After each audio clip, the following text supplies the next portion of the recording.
தமிழ் உறவுகள் அனைவருக்கும் வணக்கம். தூய்மை பணியாளர்கள் 13 நாள் போராட்டம் பண்ணி கைது பண்ணப்பட்டிருக்காங்க. இதில் லாஸ்ட் நேரத்தில் போயிட்டு உங்கள் அண்ணன் சீமான் வந்து அவங்கள பார்த்துட்டா அவங்க மக்கள் தலைவன் ஆகிடுவாரா?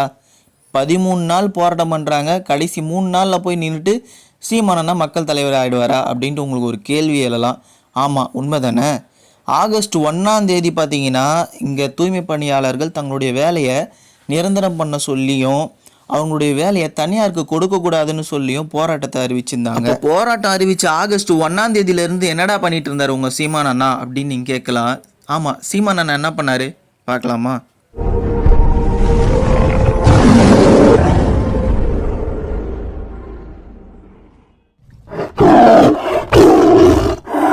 கடந்த ஆகஸ்ட் 1ஆம் தேதி பார்த்தீங்கன்னா தூத்துக்குடியில் ஆணவ படுகொலை செய்யப்பட்ட சகோதரர் கவினுடைய உடலுக்கு அண்ணன் செந்தமிழ் சீமான் அவர்கள் நேரில் போய் பார்த்து அவர்கள் குடும்பங்களுக்கு ஆறுதல் சொல்லி அங்கே கவினுடைய உடலுக்கு இறுதி மரியாதையும் அண்ணன் செஞ்சிட்டு இருந்தார்.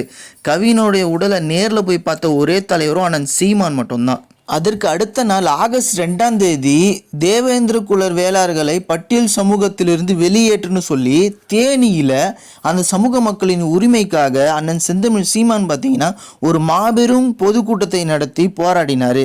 அதற்கு அடுத்த நாள் ஆகஸ்ட் 3ஆம் தேதி மேய்ச்சல் நிலம் எங்கள் உரிமைன்னு சொல்லி ஆடு மாடுகளை மேய்க்க தடை விதித்த வனத்துறையை எதிர்த்து தடையை மீறி மலைக்கு ஏறி சீமான் அவர்கள் வந்து ஆடு மாடுகளை மேய்ச்சாரு.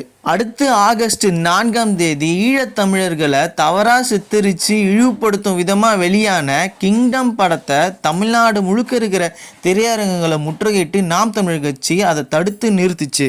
அடுத்து ஆகஸ்ட் 5ஆம் தேதி மதுரையில் கத்தோலிக்க திருச்சபையின் பேராயராக பொறுப்பேற்றிருக்கிற முனைவர் ஆயர் அருத்திரு அந்தோணிசாமி சவரிமுத்த நாம் தமிழர் கட்சியின் சீமான் நேரில் பார்த்து வாழ்த்துக்களை பகிர்ந்து கொண்டார். அடுத்து ஆகஸ்ட் 6ஆம் தேதி சென்னையில் போராட்டம் செய்து வருகின்ற தூய்மை பணியாளர்களுடைய கோரிக்கையை தமிழ்நாடு அரசு ஏற்றுக்கணும்னு சொல்லி நாம் தமிழர் கட்சியின் சார்பாக சீமான் அவர்கள் தன்னுடைய முதல் அறிக்கையை விட்டார். அதுவும் இல்லாமல் வர 10ஆம் தேதி போராட்டம் பண்ணுவோன்னு அறிவிச்சிருந்தார். அந்த நாளிலேயே 5ஆம் தேதி ராமேஸ்வரத்தை சேர்ந்த 14 மீனவர்களை வந்து இலங்கை கடற்படை வந்து கைது செஞ்சிருந்தது. இந்த விஷயத்தை வலியுறுத்தியும் சீமான் அவர்கள் அறிக்கை விட்டு போன 55 நாட்களில் மட்டும் 47 மீனவர்களை கைது பண்ணியிருக்காங்க, நீங்கள் எப்போ கச்சத்தீவை இன்னும் மீட்பீங்க அப்படின்னு சொல்லி மத்திய அரசையும் இங்கே மாநில அரசையும் சீமான் கடுமையாக கேட்டிருந்தார். அடுத்த ஆகஸ்ட் 7ஆம் தேதி தூய்மை பணியாளர்களை காவல்துறையை வச்சு திமுக அரசு கலைக்க திட்டம் போடும்போது நாம் தமிழர் கட்சி அவர்களுக்கு பாதுகாப்பாளனாக உடன் நிற்கும் சொல்லி சீமான் அவர்கள் அறிக்கை விட்டிருந்தார்.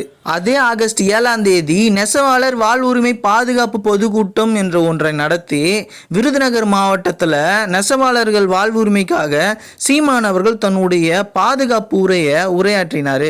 அடுத்ததான் ஆகஸ்ட் 10ஆம் தேதி சென்னையில் போராட்டம் செஞ்சுட்டு வர தூய்மை பணியாளர்களை சீமான் அவர்கள் நேர்லேயே போய் பார்த்து அவர்களுடைய கோரிக்கைகளை கேட்டு அங்கே அவர்களோட சிறிது நேரம் அமர்ந்து போராட்டத்திலையும் ஈடுபட்டிருந்தார். நேரில் போராட்டத்திற்கு ஆதரவு தெரிவித்த அடுத்த கையோடவே சீமான் அவர்கள் சென்னை துறைமுகம் தொகுதியில் 10ஆம் தேதி அன்னைக்கே மாபெரும் ஒரு போராட்டத்தையும் தூய்மை பணியாளர்களுக்கு ஆதரவாக நடத்தியிருந்தார். மீண்டும் ஆகஸ்ட் 11ஆம் தேதி திரும்பவும் சீமான் அவர்கள் தூய்மை பணியாளர்களை நேரில் போயிட்டு மீண்டும் தன்னுடைய ஆதரவை தெரிவித்து அவர்களுக்கு அரணா நின்னார்.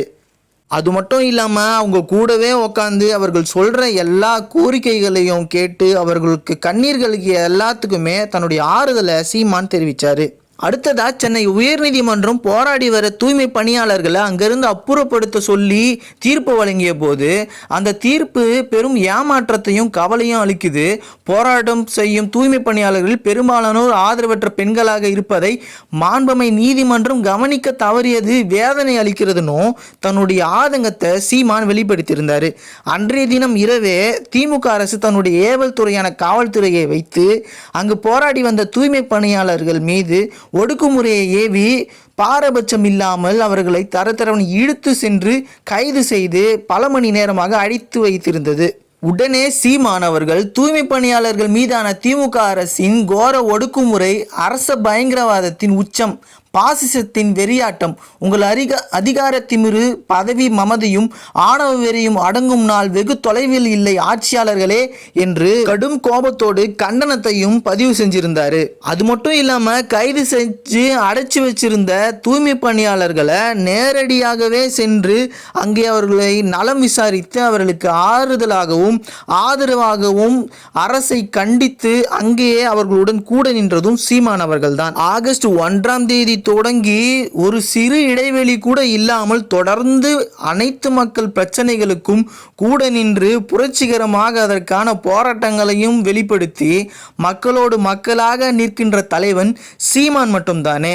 ஆகையால் தான் அவரை மக்கள் தலைவர் என்று அழைக்கிறோம். மக்கள் தலைவன் சீமான் என்றும் மக்களோடு தான். நாம் அனுபவிக்கும் பாடுகளும் போராட்டங்களும் வருகின்ற 2026இல் முடிவு கட்டுவோம். அண்ணன் செந்தமிழ் சீமான் கரங்களை வலிமைப்படுத்துவோம். நன்றி. நாம் தமிழர்.